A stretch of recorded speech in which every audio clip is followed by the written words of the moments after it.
What's up everybody, I'm the Mangoose, you are awesome, and now that I've had some time to play it, we're going to talk about the 0.40 patch for Fault. My opinions on the changes are overall positive, so if you were hoping for a patented Mangoose rant, I'm sorry. This is also going to be a pretty boring video visually, but let's dive in and go line by line discussing the changes that Strange Matter made. Starting with hero experience, XP gain was changed so that you level a little bit slower, especially to level 2, and everything else was balanced around that. It does encourage better farming from players, but I really didn't notice that much of a change. I was expecting this to slow the game down, but in my experience it didn't, and I'm happy about that.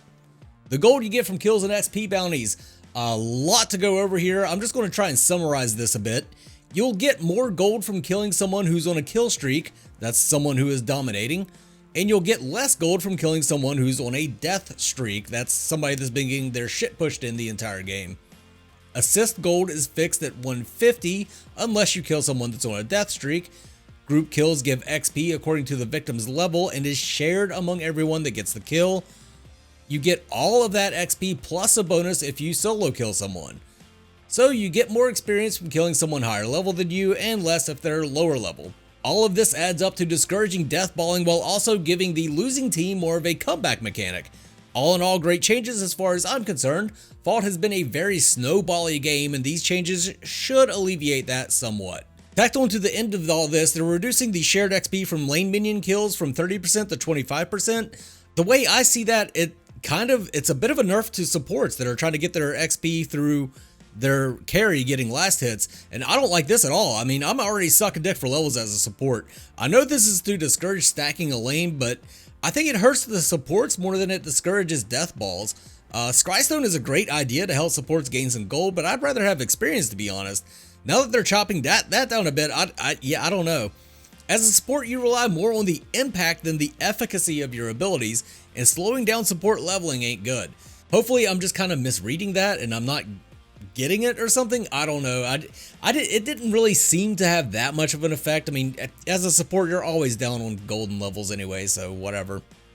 Basic attack projectiles. They increase projectile speed by 20%. Good change. To quote the door gunner from Full Metal Jacket, you just don't lead them as much. Some changes to how heroes function. Hero camera field of view decreased slightly and the camera position tweaked. This brings the view of Fault more in line with Paragon, which I like. Hero acceleration and animation speed increased slightly. I don't think they increased this enough. Fault still feels a bit sluggish, but I like that they are amping this up in small increments. I would rather they gently tune this until it feels right, instead of going overboard and making everything too fast. Base movement has been tweaked according to class, so ranged heroes will move slower than melee. I like this change, and I think it should have been this way from the beginning. It just makes sense that your fighter should be able to close the distance to a ranged character. Feels like shit getting kited to death. Lane minions. Now this, along with the Raptor change, will probably have the most effect on the game overall. They increase the amount of minions that spawn in a wave. Instead of 2 melee and 2 ranged, you now get 3 melee and 3 ranged. The health, damage, XP, and gold have been redistributed among the minions, so each minion has less health and deals less damage individually. This was supposed to help with last hits, and it does for the most part. However, I see this as a step forward in solving one of Fault's main issues, which is a lack of lane-based macro play. One of the hallmarks of any MOBA is manipulating minion waves to your advantage, but you don't see that as much in Fault because the minions are kinda weak while the towers are very strong. You can just straight ignore a big minion wave and go for a team fight instead because you know your tower ain't going down. Same with mid lane rotations. One of the reasons you normally take a mage in the mid lane is because you can quickly clear the lane and rotate, but you don't have to clear the lane in Fault. There is no way in hell the enemy mid laner is going to take your tower if you rotate 5 minutes in. You can pretty much just say fuck it and let the lane handle itself while you go kill the enemy ADC. The new minion changes do somewhat alleviate that, even if that wasn't the intended consequence. Yes, the minions deal less damage and have less health, but it seemed to me like the larger waves were a bit scarier and were able to deal more tower damage than before. I'd like to see them start to tune up minion damage a bit in the coming weeks until we have a good balance and setting waves becomes more of a meaningful skill set. A bit of a side effect here, the lower health with more minions made last hitting goddamn near impossible if you had a full wave. The little fuckers would delete enemy minions before you could get a shot in. The minions also get a little faster every 90 seconds, maxing out at the 25-minute mark, which also helps with using the minions to your advantage. Super Minions got a little bit of a buff. The Super Minions now replace Siege Minions. They spawn at the front of the pack and they take 70% reduced damage from AoEs. And they also grant physical and energy armor to minions around them. Great change that should help end games a bit more quicklier. They also fixed the jungle minion spawn times. Now for the Raptors, big change to the Raptor pit. We now get one big Raptor that awards 2 favor to your entire team, instead of 3 small Raptors that award 1 favor each. This is a great change and one that's been asked for. This helps prevent stacking favor on one dude that snowballs out of control, while incentivizing the rest of your team to actually come to the damn pit and help out. It's a bit scarier now as the enemy team can snipe that Raptor kill from you, and you can't just kind of drop by, take one, and roll out. All in all, I think this makes taking the Raptors more of a meaningful decision that should be made based on what's going on in the game, more so than just, you know, the timer for Raptors is up, everybody go. Or Prime got buffed a little bit. Taking Prime now awards more XP and gold to the entire team, which is great. Not much to say here, really. I just like this change. Makes the reward match the risk a little more. Optimization. They did more fixes to optimization so you don't get as many frame rate spikes, and they lock the frame rate at 100 until they can get things completely smoothed out. If you're still having frame rate issues, a few things you can do is lower your shadow quality while also lowering your post processing. Check your task manager to make sure you don't have something like Adobe eating up your RAM.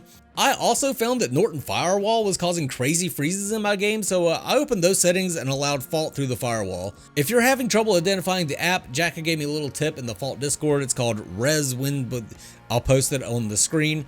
You only really need to know that if it's not already just straight up named Fault. Bug fixes. They fixed a bunch of bugs. Biggest change here is that you can't get on top of the walls around the Raptor pit anymore, which is a great change. Gideon used to be able to just stand on that wall and rain down destruction. It also makes it harder to cheese wards. You can't just stick wards where melee heroes can't get them. That is so cheesy. It's not something that I ever do. Like, I try and play the game fairly in the way it was intended. You can cheese wards in a lot of different areas, but always put them on the ground as they were supposed to be put. Bug fixes the Muriel is actually a pretty big buff to Muriel. Not really a buff, but she works as intended now, which makes her a lot better than she was. Her Consecrated Ground was supposed to give a shield when you entered it and another shield when it popped. It wasn't doing that before. It is now. That's actually a huge change from Muriel. This effectively doubles the efficacy of one of her abilities. I don't know if it's enough. She still seems a bit weak unless you're going like offlane kill Muriel. Her being weak is probably just me being bad at her, really, though. Some changes to items, subs, or substitution, whatever you want to call it, which lets you transfer damage from a friendly hero to yourself, has gotten a much-needed range increase. I like this item, but I haven't been taking it because you have to be dangerously close to the action to use it. I'll probably try it out more now. T-Fist active has been changed from energy damage to physical damage. Seems to be a trend to change stuff from energy to physical, because people normally build physical armor long before they build energy armor. Change to one of the aspects, one of my favorite aspects, Magician. This one is the one that gives you mana regen based on your missing mana. They reduce the amount of mana regen from 0.5 to 0.25 per 100 missing mana, making this aspect less powerful. I'm sad because I love taking Magician on pretty much any hero that uses mana, but I can definitely see that it was a little too strong. This will force you to think about your mana consumption a bit more. Now heroes, Countess taking a big hit with nerfs to Shadow Slip, Dark Tide, and Feast. Pretty big nerfs too. All I can say is, fuck yes. Countess was getting picked in pretty much every game and was deleting teams with very little skill. I think really great Countess players will still be a terror on the battlefield after these changes, but people that were picking her because you could just like spam 3 buttons and kill anyone won't be able to do that anymore. Poor little babies. Gideon got nerfs to Cosmic Rift and Void Breach while they buffed Black Hole. Again, great changes all around here. His ultimate didn't feel as impactful as it should, while his basic abilities were very strong, especially in the hands of a skilled player, not me, that could take advantage of his passive ability to reset cooldowns. So the Countess and Gideon nerfs combined with the Bellica nerfs from last patch means that all the casters have been nerfed in Fault. I think this is very much needed. Casters should feel strong and have devastating effects in a team fight, but they shouldn't be crushing one person's entire health bar with 2 abilities.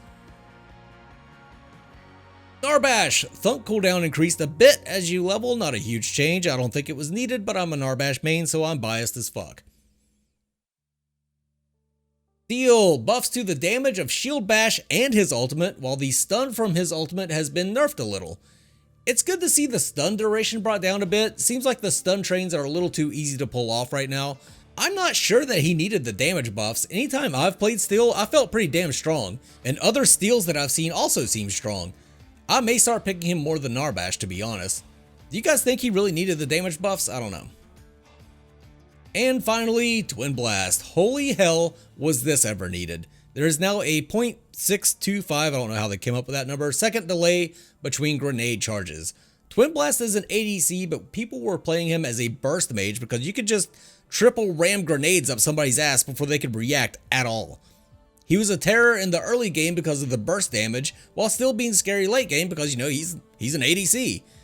This was a much needed change, I think. Overall positive changes to Fault. Many of these are things that we specifically asked for as a community, so it's nice to see that Strange Matter is listening and willing to adjust. If you enjoyed my content, please hit that like button and subscribe. For now, this is the Mangoose signing off. You guys have a good one. Mangoose!